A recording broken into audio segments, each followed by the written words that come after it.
Estamos de volta com Feito em Casa, a face luminosa do Piauí na nossa TV Cidade Verde. Meu irmão, Teresina é uma cidade cheia de novidades, uma cidade novidadeira, onde as coisas não têm tempo de envelhecer. Teresina não prima pelo conceito de tradição, mas existem algumas coisas nesta cidade que nos enchem de orgulho.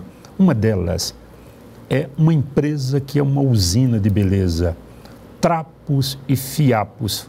Vamos ver o que a Teresa produz naquela usina, é de encher os olhos. Confiram?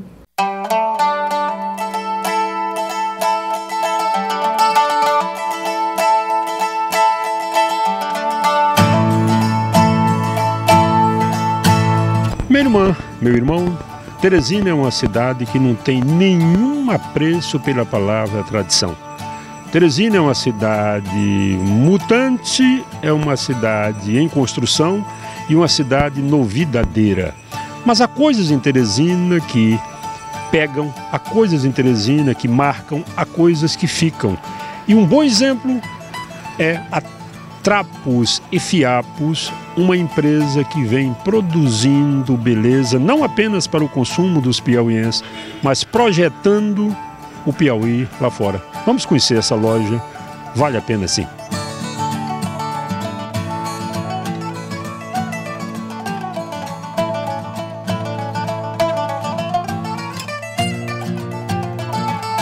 A Teresa do Carmo é médica, é uma pessoa de Teresina e teve a felicidade de viver no momento em que essa cidade, além de ser mais sossegada, era uma cidade que produzia alguma coisa. E ela vivia numa região que produzia algodão. E essa paixão pelo algodão, o trabalho das pessoas que fiavam, que produziam, fez com que a Teresa se apaixonasse pela atividade da fiação, mas especificamente pela produção de tapetes. Essa é uma experiência muito interessante, não é? Você me levou lá na fábrica e você apaixonou-se por aquela coisa desde o primeiro momento. Você acompanhava o trabalho daquelas pessoas, Teresa? Como é que era? Eu assistia inclusive o plantio do algodão, a batida do algodão para descaroçar. Quando passava na urdideira, eu assistia, e depois quando fiava, quando tecia o tecido nos teares, quando tecia as redes. Eram teares muito rústicos, aquele tear que você, era só aquela grade e você batia com aquela régua, não? Não, é um tear muito parecido com o que a gente usa até hoje, só que muito primitivo, feito com talo de coco, feito com madeira rústica, madeira redonda. Esse tear é o mesmo, eu não quis mexer na estrutura do tear para não mexer na cultura que já se tinha lá. Eu mexi um pouco na produção, no jeito de produzir o tecido, esse eu mexi. Eu mexi em não enfiar do pente, eu mexi no jeito de urdir, isso eu mexi, porque eu não conseguia vender rede e aí não vendendo eu não tinha um retorno para que as pessoas continuassem produzindo. Então eu mexi, fiz uma intervenção e comecei a mexer com tapetes. Bem, esses tapetes que você vai ver agora são referência de quando veio você abre uma dessas revistas, Casa, não sei o quê, uma revista de decoração, e você encontra um tapete e você imediatamente diz, esse tapete é da Teresa. Isso que você está dizendo, professor, é uma coisa que não só gratifica a gente, mas diz que a gente está num caminho. Exato. Porque nós trabalhamos com duas fibras muito nossas, o algodão e a taboa, que é um capim de lagoa que os animais não se alimentam dele. Mas o fato da gente produzir no tear com taboa e algodão nos dá a credibilidade de sermos praticamente únicos assim produzindo. E isso dá o diferencial, como você diz. Você enxerga um tapete, isso é trapo de fiado. É verdade. Bora começar por um aqui, que a taboa está crua, sem praticamente nenhuma cor. Aqui a Teresa utilizou apenas a arte, não tem nada, ela não pintou nada, aqui não tem nenhuma pintura. Vocês estão vendo aqui o fio do algodão, a beleza do detalhe é o relevo, e a taboa é esse capim. Aqui, por exemplo, a gente só trabalhou na hora de enfiar. Na hora que você vai tecendo, você vai fazendo o desenho. Olha, isso aqui já é da nova coleção. É uma nova coleção. Olha os tons, olha a beleza. Aqui você tem a mesma estrutura, mas olha a variação. Você jura que aqui não tem nem taboa nesse, não é? Olha lá. Olha, levanta aí. Olha, é Taboa mesmo, não, que ninguém se iluda. É Taboa. Olha esse aqui. Isso aqui ela jogou com alguns elementos, umas faixas de cor muito discretas para não interferir. Esses tapetes podem ser utilizados em qualquer sala de escritório, na casa de um apartamento de luxo, em qualquer lugar, eles combinam com tudo. Se você quer um tapete para dizer assim, cheguei, você tem esse aí, olha. O sonho também tem a pintura da alegria, tem a emoção. O sonho não pode ser, não, tem tudo. Olha. Olha. É simplesmente de arrepiar. Isso aqui, isso é bonito. Põe aqui num lugar pra gente mostrar com detalhe. Eu também gosto demais. Olha, aqui não tem nada, tá tudo o algodão puro algodão na sua beleza, na sua essência. Você precisa conhecer essa loja, por favor. Não pense que a Tereza está me pagando nada no seu carinho. Não é comercial, não. Tereza, onde é que fica a loja? Dá o detalhe. Fica aqui na rua, na galeria, na 726, Gardênia, número 726, esquina com a Miosotes. Não tem, até o nome é bonito, né? Miosotes é nome de uma flor, não é? É nome de uma flor. Então, exatamente. Venha conhecer a loja uma alegria, você conhece, você vê, você com um cafezinho, pega na coisa, vê, sente até o cheiro.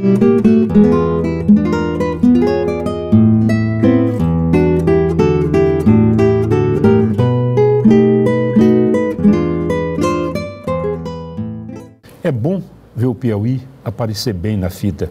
E todas as vezes que a Tereza faz uma exposição fora do Piauí, o resultado nós vemos nas revistas de decoração, tipo casa, não sei o quê, e aquilo nos deixa bem, muito bem. É um trabalho que honra e dignifica a cultura da nossa terra.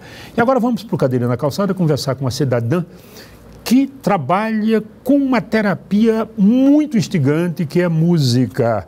Por favor, professora Nídia, bom dia. Sinta-se em casa. Bom dia. Por favor, se abanque aí. Bem, musicoterapia, você ouviu falar disso alguma vez?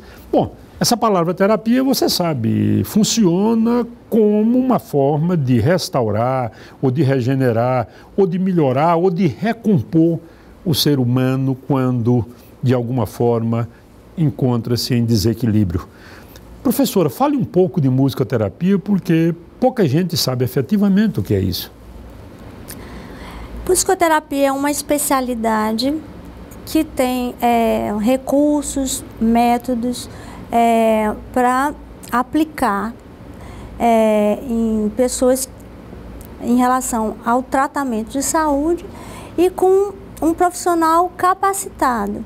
Para ser musicoterapeuta, esse profissional qualificado, ele tem que fazer uma faculdade, né, uma graduação em musicoterapia ou uma pós-graduação em musicoterapia. Então, ele vai aplicar, né, diferentes elementos sonoros, musicais, vibrações, em busca de restabelecer ou prevenir, né, ou tratar, reabilitar pessoas. É uma terapia, não é? O tratamento se aplica a pessoas de todas as idades ou só a crianças com algum distúrbio? Qualquer cidadão, em qualquer momento da vida, pode melhorar ou pode ter a sua saúde melhorada com esse tratamento? Com certeza. Cada vez mais a musicoterapia ela tem ampliado o seu campo.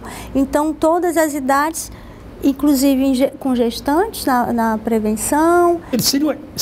É uma terapia alternativa. Ela se aplicaria para que tipo de paciente? Digamos, perturbação mental, esquizofrenia, alguma coisa desse tipo, professora? Tanto na área de saúde, né, quanto na área de reabilitação, na área de estimulação precoce. Então, todos os segmentos, né, da nossa sociedade, eles podem ser beneficiados.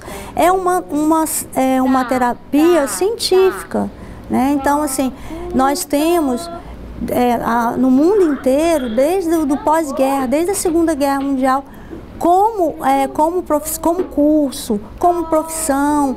Aqui no Brasil, a primeira pós-graduação foi em 1970 e a primeira primeira graduação foi em 1972, reconhecida pelo MEC em 1978. Já tem muito tempo. Só que concentrava mais no Sudeste, no Sul, depois indo para Centro-Oeste, pela Federal de Goiás.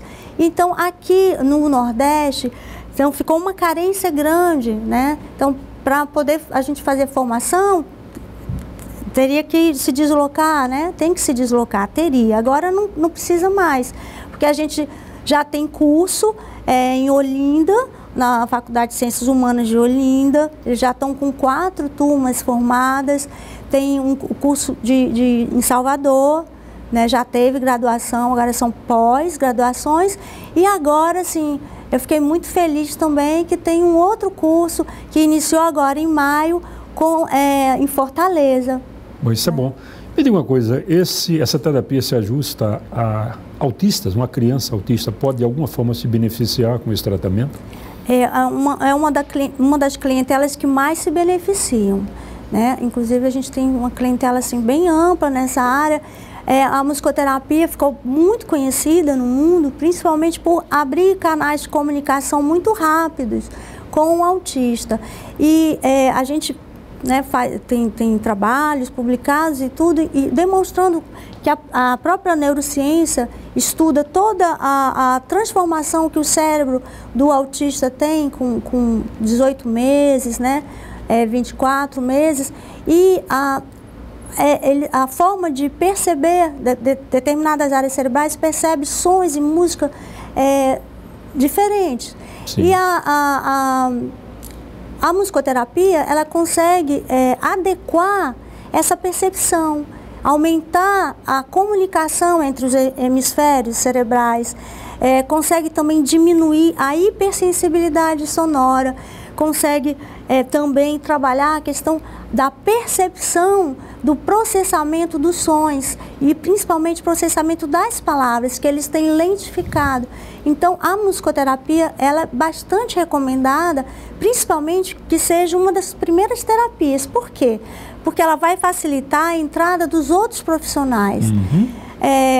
Eu, por exemplo, aqui, basicamente, tirando o centro de reabilitação, do qual eu faço parte, há anos, né, já 16, 17 anos que eu trabalho basicamente com a clientela encaminhada por neuropediatras, né? E principalmente crianças que têm uma dificuldade. Por favor, professora, deixe o endereço, porque as pessoas que estão nos vendo em casa, quem tem uma criança autista, às vezes pessoas humildes que não sabem nem por onde começar, deixe aí uma referência que as pessoas possam procurar esse centro que a senhora atua, por favor. Olha, no centro de reabilitação que eu trabalho, é um centro de reabilitação física, de alta complexidade. Sim. Então, o tratamento pelo SUS, a clientela são pessoas que tiveram um AVC, um traumatismo craniano, uma paralisia cerebral e outras dificuldades, né, físicas. O SUS financia, sim. Ao lado do nosso centro, nós temos o CIES, que é o Centro Integrado de Educação Especial. Uhum. E lá tem musicoterapeuta. Onde é que fica isso, professor? Em frente à Maternidade Evangelina Rosa, aqui, é perto tem o CEIR. Sim, sim. E ao lado tem o CIES. Certo. E também temos profissionais que têm clínicas, né? Então pode ser visto os endereços pelo blog da associação, que a associação é bem fácil. Associação de Musicoterapia do Piauí.blogspot.com.br é o blog da associação, que tem todos os contatos. Também tem um dos meus blogs, que é Musicoterapia no Piauí.blogspot.com.br. Também fala bastante, tem vídeos, artigos e também os endereços de todos os profissionais musicoterapeutas que estão capacitados a atender. Então você que está em casa, está ouvindo isso, tem uma criança, tem um paciente, a criança com dificuldade de concentração, a criança hiperativa, não é? Tudo isso, com certeza, a música ou a musicoterapia pode ajudar. Pedrinho, traga aqui uma cajuína para a gente comemorar aqui a presença da professora Nídia neste programa que nos acrescentou muito. Professora, por favor, É uma alegria tê-lo aqui. Muito obrigada. Sucesso para o seu trabalho, que é o trabalho do Piauí. Obrigada. Minuto só, teremos literatura brasileira em curso.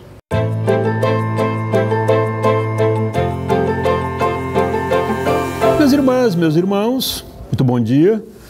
Vamos conversar hoje sobre o Gregório de Matos Guerra, o Boca do Inferno. Bom dia, Jeane. Bom dia, Sinés. O café está conforme? Experimenta aí, ver se está no tom.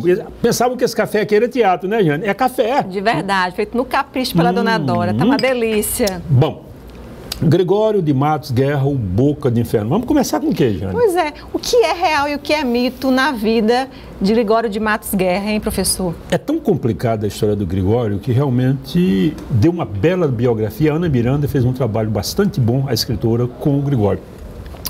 Não se sabe nem a data certa do nascimento dele.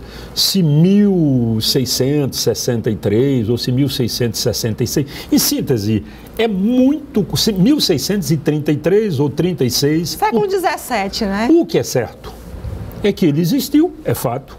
Era de uma família abastada para os padrões da época, tanto que estudou com jesuítas na Bahia e formou-se em Coimbra. À época só ia estudar em Coimbra filho de algo. Era fidalgo, filho de alguém que tinha posse. Interessante. Viveu uns anos em Portugal, chegou a ser nomeado juiz em Portugal, ou seja, um cargo de altíssima responsabilidade. Casou-se com a portuguesa, que morreu pouco tempo depois. Parece que a partir da viuvez, o Gregório caiu na gandaia e as coisas degringolaram. E ele acabou voltando para o Brasil, Jeane. E, voltando para o Brasil, tinha um irmão que era uma figura conhecidíssima no clero, Frei Eusébio de Matos Guerra, que era um orador sacro fantástico. O que ele fez, então? A igreja o agasalhou. Ele chegou a ser tesoureiro da Sé. Né? Da Sé. Não era um cargo de pouca importância, mas também durou pouco. E a partir daí, rolou tudo. Não deixou obras escritas, o que significa dizer... Muito do que se atribui ao Gregório pode não ser dele, Jeane. E por que ele é considerado o primeiro poeta brasileiro, hein, professor Sinés? Não foi ele o primeiro poeta a escrever no Brasil, não. O Bento Pinto Teixeira, escreveu algumas coisas, inclusive um poema à época horroroso antes do Gregório. O problema do Gregório é que ele tinha a consciência de que era brasileiro e fez uma poesia com feição brasileira, o que é uma coisa rara.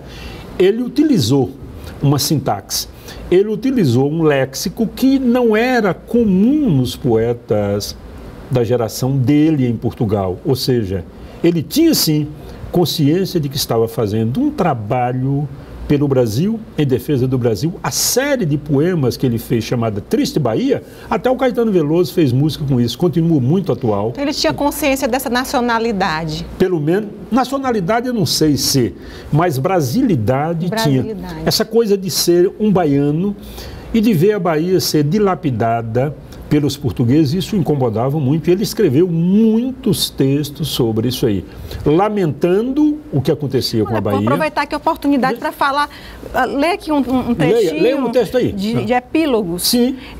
Que falta nesta cidade, verdade, que mais por sua desonra, honra, falta mais que se lhe ponha vergonha.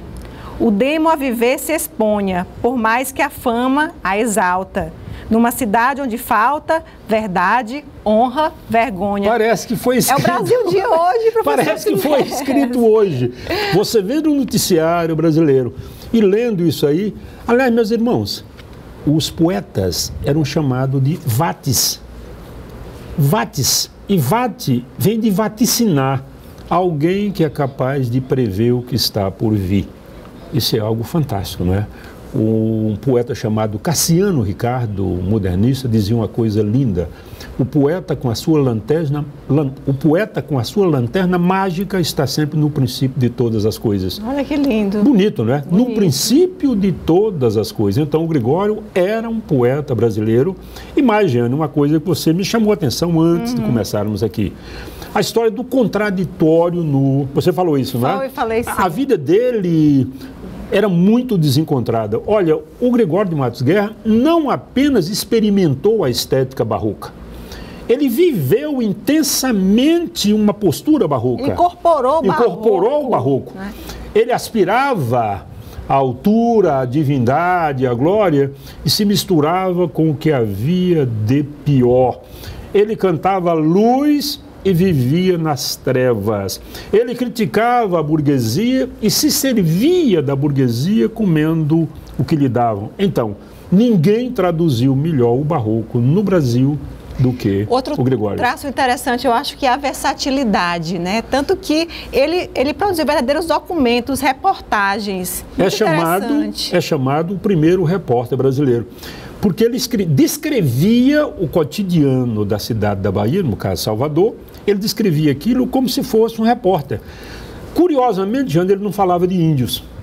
O índio não aparece na obra. Ele ignorou completamente, mas olha que os mulatos e os negros sofreram horrores. Ele era extremamente preconceituoso e insultou a igreja da Bahia. Quando ele rompeu com o clero, ele escreveu um poema que começa assim: a nossa sé na Bahia, com ser um mapa de festas, é um presépio de besta se não for estribaria. Ótimo. Convenhamos que isso é terrível, né?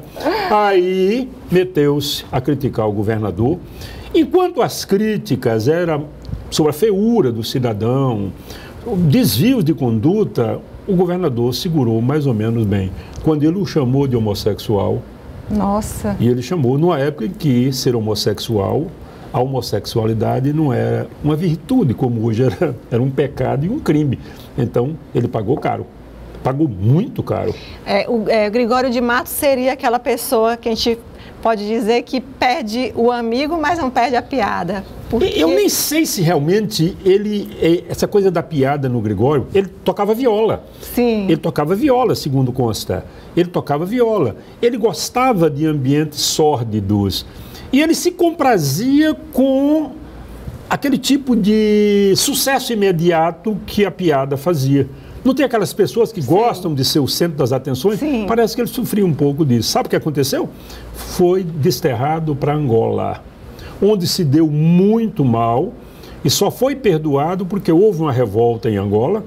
E me parece que ele, com a competência que ele tinha, que ele era um magistrado, na verdade, ele foi magistrado, ele tinha o conhecimento jurídico, ele arrumou um jeito de apaziguar os ânimos e o prêmio foi voltar para o Brasil, mas não para a Bahia. Ele voltou para Recife, né? E morreu no Recife.